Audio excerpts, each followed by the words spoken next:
Turn it over to David Foster, who will go through 143 slides in the next 20 minutes. Thank you.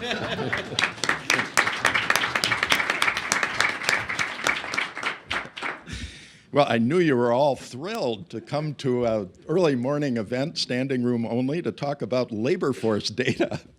But even I won't subject you to 150 slides.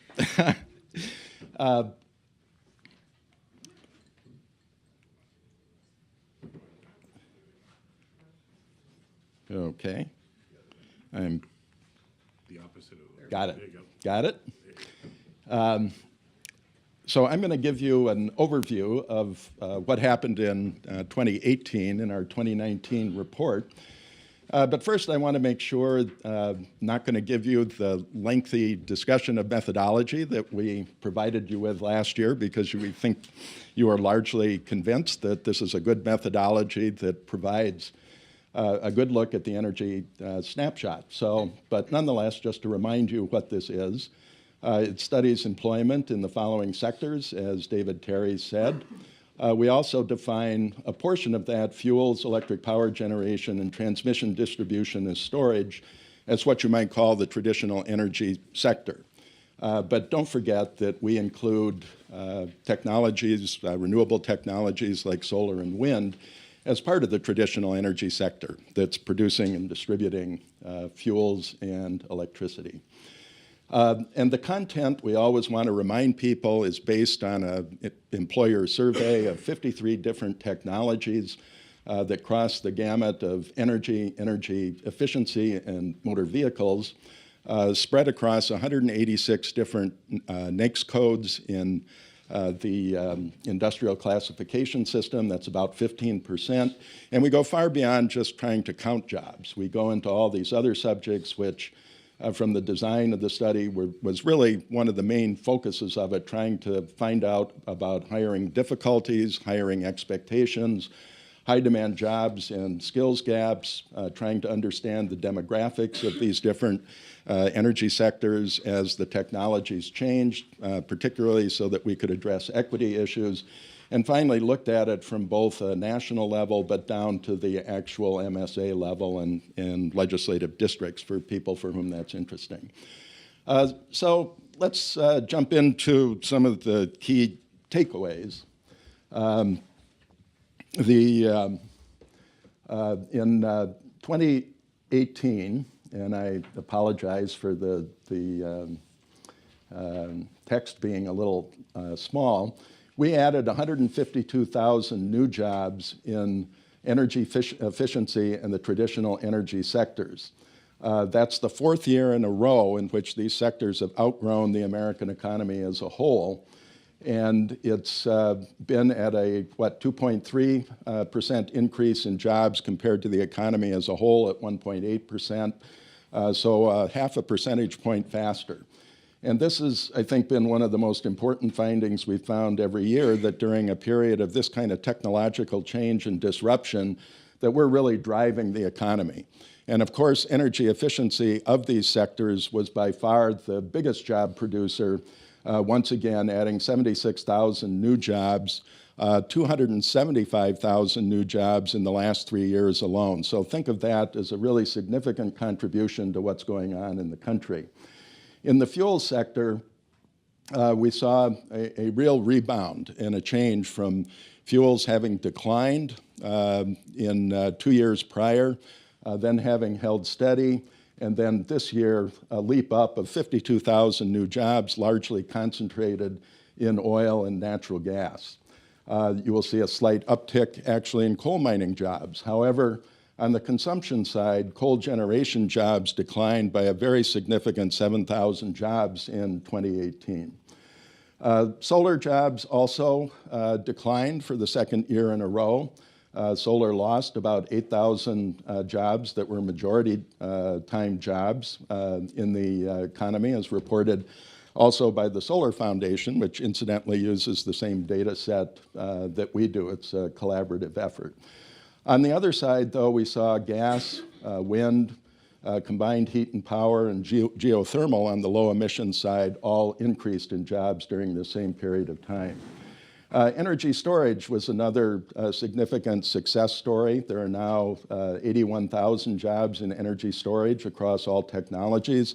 61,000 of those are in battery storage, which grew, I think, by 18% in the last year. Motor vehicles was likewise another banner year in job creation. Interesting and of note to us because we've been at peak auto sales in the United States for 2 or 3 years, and sales have actually declined, I think, by some 800,000 units over the last 2 years, but jobs expanded by 74,000. And a particular interest to us was the rebound in jobs in the alternative fuel vehicles step, which those of you might remember declined by over 40,000 jobs in 2017, rebounded this year, adding 34,000 jobs. So that was a significant step forward. Finally, of key takeaways, a couple things that I think we very strongly wanted to emphasize in this report, and certainly the panel coming after this presentation will underscore that as well, is the way hiring difficulty across all these sectors really skyrocketed in 2018, jumping by 10%, going from 70% difficulty on average to 77%.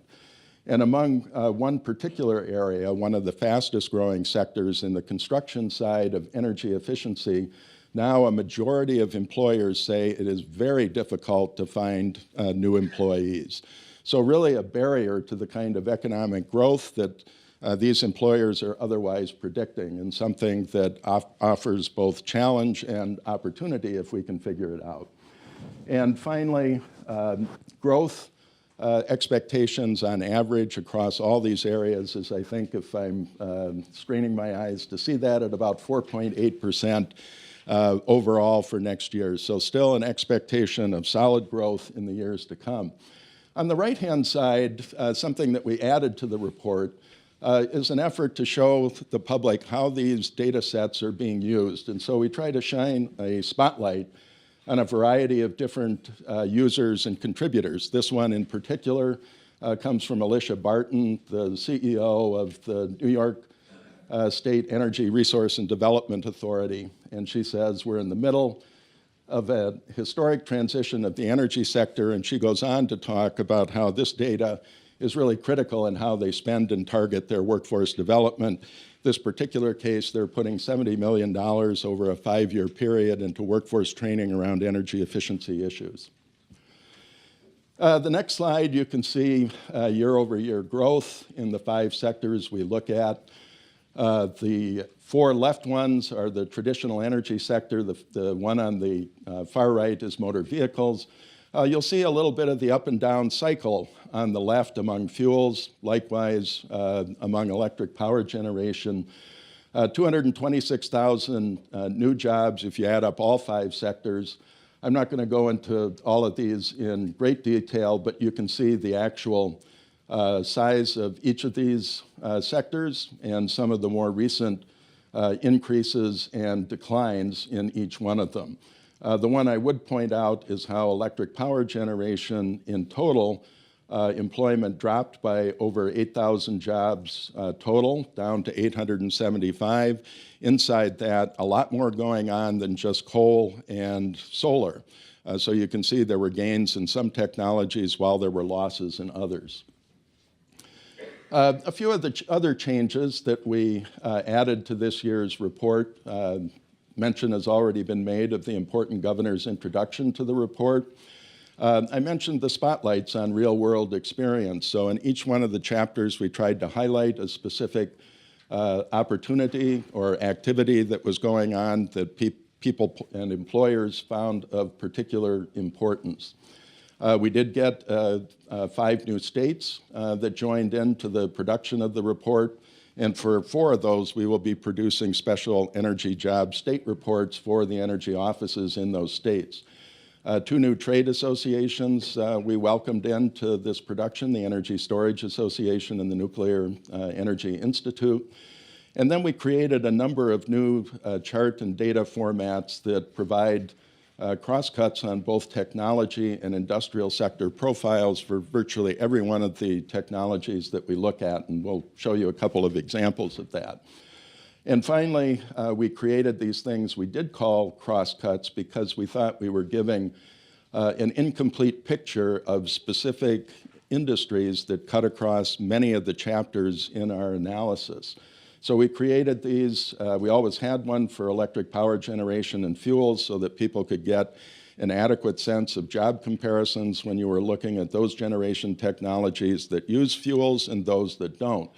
But we also wanted to look at industries like natural gas and the others listed there that cut across everything from fuel production to electric generation to transmission, distribution, and storage so that you got a clear view of what actually was going on across the entire value chain of those industries.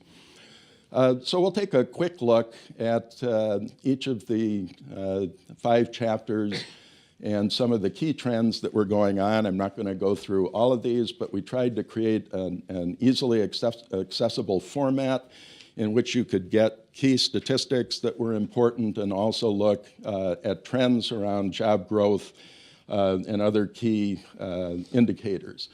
So this one on fuels, you can see 4.9% growth last year, 3% growth expected next year. And then you can see an example on the left of the kind of technology industry breakdowns, numbers of employees, those that grew and those that declined in a particular year, which should be very helpful in getting a clear picture of exactly where the job growth or change is. Is it happening in a particular fuel, and is it happening in construction, or is it happening in professional services? Where are the real growth areas and opportunities? And we do those kinds of breakdowns in the projection of job growth for the coming years. So you can tell, for instance, if you have a construction worker shortage or you have a professional services shortage, for instance. We highlighted here Denise Brinley, who is the recently designated executive director of the Office of Energy in Pennsylvania. And we highlighted Denise because they really, as she put it, are at a critical inflection point in Pennsylvania. And as I was mentioning earlier this morning, Pennsylvania has added I think about 6,200 jobs in the last 2 years in natural gas extraction and in electrical power generation from natural gas. At the same time, they've closed down 14 coal-fired power plants, not exactly the same time in the preceding 6 years. So a very dramatic change that's going on, destabilization of the economics of nuclear power, which provides 40% of their electricity. And all at the same time, Denise is tasked with implementing Governor Wolf's climate emission reduction goals of 80% by 2050. And so they have a very complex strategy that's focused on everything from technology development to how they use their natural gas resource as a broad-based economic development tool across manufacturing and a variety of other technologies. So this is exactly the kind of example that we see the importance of the data that we're producing really resulting in strong and differentiated regional economic development energy strategies. So to move on quickly, electric power, as we mentioned, declined by almost 1% in 2018, but interestingly, across the entire electric power generation field, employers were predicting over 7% growth in 2019. A lot of this, we found, is in the expectation of increased investments in renewable energy construction. In the electric power generation field, we also highlighted the challenges in meeting cybersecurity training goals. So we interviewed and talked with Jim Samborovich, who runs cybersecurity for Xcel Energy, and he described to us the challenge they've faced in tripling their cybersecurity workforce over the next year and a half. So really a very significant challenge to them, and something that's facing us throughout the utility sector is how do we manage the continued threats As he said, for a utility, a cyber attack just doesn't hurt us. It turns out the lights for everybody. Then moving on to transmission, distribution, and storage, we saw 2.5% growth in the TDS employment, excluding those retail employees who are in the gas station industry. That was about 33,000 new jobs, and the TDS employers expect that to go up slightly to 3.2%. These, I think, are some of the best jobs in the energy field in terms of pay and benefits, and they also are deeply concentrated in two sectors, about 35% of it in construction and about 31% in the utility industry itself. So again, a key focus of stabilizing growth wherever these jobs are happening. In here, we highlighted the work of Jobs to Move America, headed up by a woman named Madeline Janis, who said that public agencies have the opportunity to create a pathway forward that is embedded with equity and opportunity, and describes how these kinds of investments in infrastructure are really a ready-made tool for those who want to take on the issues of equity in society, and a lot of good work has been done in this area and can be done in the future. Then in energy efficiency, probably the most striking challenge that we have, 3.4% growth last year and 7.8% growth predicted by employers for 2019. And as we've seen this skyrocketing demand for energy efficiency technologies, we've shown less and less capacity to actually fulfill that demand because of lack of a skilled workforce. I mentioned earlier that construction, which makes up a majority of energy efficiency jobs, is the area where we found the hardest difficulty to hire throughout the entire survey. And here we spotlighted Leo Gerard, the president of the United Steelworkers Union, the country's largest, North America's largest manufacturing union, who reminded us, as he said often, we don't need to choose between good jobs and a clean environment. We can and will have both. And he details about how the demand for energy efficiency and retrofits sparks a deep demand for the kinds of materials that his union makes in steel, aluminum, concrete, and for that reason, this is why we ought to invest more in energy efficiency. And finally, the motor vehicles industry, 3% growth last year, still predicting growth in spite of the declining number of sales, 2.2% for next year. We do a deep dive into alternative fuel vehicles so that you can see what that actual value chain is made up of, how much of it is manufacturing, how much of it is motor vehicle repairs and professional services. And we also take a look at fuel efficiency in the auto parts industry. And so we found that 43% of employees, roughly 486,000, are working in the parts supply chain of motor vehicles, contributing directly to fuel economy. And here we highlighted the difficulties in hiring of Kaiser Aluminum, who built a state-of-the-art motor vehicle supply chain plant in Kalamazoo, Michigan, which now has an unemployment rate of 3.4%. And Kaiser tells you a little bit about how they're trying to meet this difficulty when it's virtual full employment, and yet they're trying to attract people into a very important industry for vehicle lightweighting.